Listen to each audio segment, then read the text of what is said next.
Hey everyone. So I'm getting a new motherboard and CPU very soon, which obviously, if you didn't know, involves reformatting a hard drive. And I have two other critique videos prepped and ready to be made, but they're not going to be coming out until I get this motherboard and CPU, and that's probably going to be around in August. And it's not August yet. I don't know when I'm going to put this video out. It's hopefully going to be before August. And so I decided, instead of trying to really rush out the Far Cry critique, spoiler alert, it's going to be Far Cry. Thank you for watching the video. Anticipate it. Instead of focusing on these other two critiques that are going to be a lot longer, definitely a lot longer than the Frostpunk one, instead, I decided I'm going to focus on very short games that I can kind of just burn through and get more videos out before I get this new motherboard and CPU.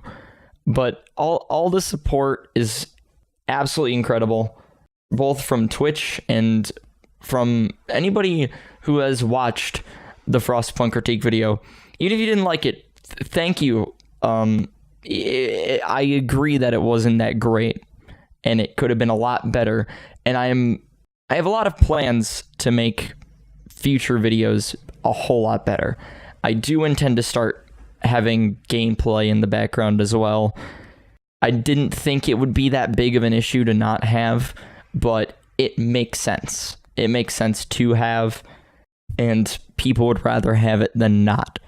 I will keep animating, however, which makes work take longer for me, but I love the animating part. I love the way it comes out, and putting more effort into it by adding some gameplay might, really appeal to people. Thank you everyone for any criticism. Critique my critique. Let's dig this rabbit hole deeper.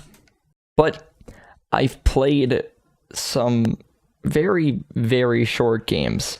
I made a list of games that were short that I was going to focus on, like, few hour games like Limbo or Portal or Inside. And I found out on howlongtobeat.com they have a sort by where you can sort by how long it takes to beat a game. And I played some Flash games, kind of pseudo Flash games. Some of these are on Steam, some of them aren't. I was kind of hoping for more official games like Steam games. But hey, fuck it, we're making a video. So yeah, I hope you guys enjoy. We're gonna talk about some Flash games, some very short ones that if you're ever bored, you can check these out.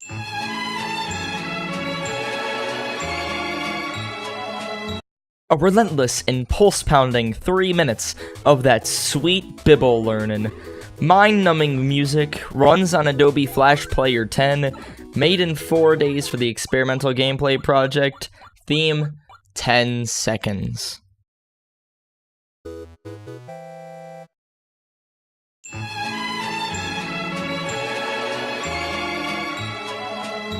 A simplistic browser game mostly centered around animations as a result of whatever choice you make. I respect the consistency of the wardrobe changes throughout the game. If a choice you make changes Caesar's outfit, it stays that way throughout the rest of the game.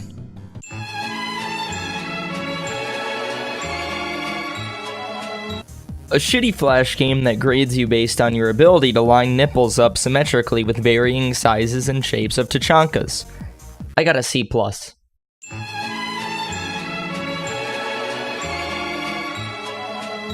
You're an 11-year-old girl and your mom leaves you home alone, and you've heard the word sex and have apparently seen Titanic. So you mash naked dolls together to figure out how to do the fuck.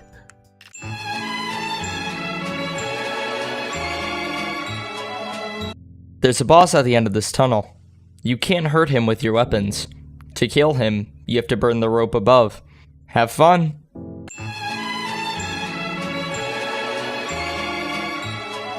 For those who long for a simple...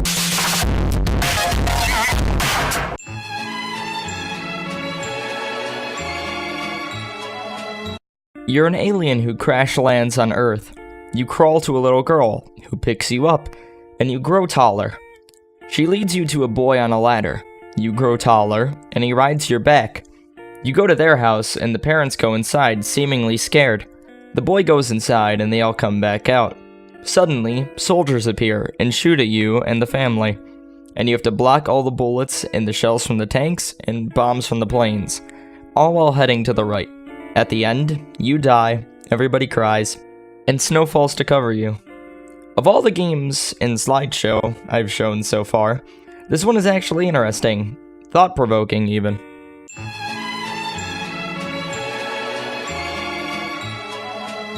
I usually take notes on these games the day after I play them, just have them written down, but I want to talk about this game immediately. Because this feels like a very fake deep kind of game, where, I mean, it almost feels like it's trying to copy Emily is Away, where it gives you this illusion of choice, and you can try anything, but you'll always kind of get the same ending. And from the comments I've read on this game, there is, like, one good ending, and then all the other ones are, like, the same, where you have to let her go. But I don't like games like this because they kind of force replayability. I mean, Emily is Away doesn't because it just has the same ending. But this kind of game where a selection of choices can only lead to a specific ending, and those choices might not be ones that you ever wanted to make, that's why I see this as kind of forcing replayability. Is because when I play games like the Telltale games, every choice I make is, you know, the choice I'd want to make. I don't want to force myself to make a choice that I wouldn't normally make, but in this kind of game, it just kind of says, oh, fuck what you feel. If you wanna get the true ending, you gotta do this other thing. Also, the music is absolutely dreadful. It is an alright concept though. It's not half bad. Could have been executed a little bit better, but you know, I could see what the developer was going for. Oh yeah, I almost forgot. This part kind of feels like it's guilt tripping your choice, and I really don't like that. Where like I was trying to be honest, because you know, in games like this, in visual novels and stuff, I tend to be a little bit of a sweetheart when a female character is involved. I'm naturally flirty. I can't help it. But instead of just letting my choice be its choice and be genuine, the game was like, oh no, I was only saying that because I wanted to make her feel better, and I don't fucking like that whatsoever. Because when I was making those choices, that's not at all what I was going for. It was just the game arbitrarily deciding, oh, you don't feel bad. You're just saying that to say that. But yeah, that's all I have to say. Oh, and the music is dreadful. I had to take my headphones off playing this. It was awful.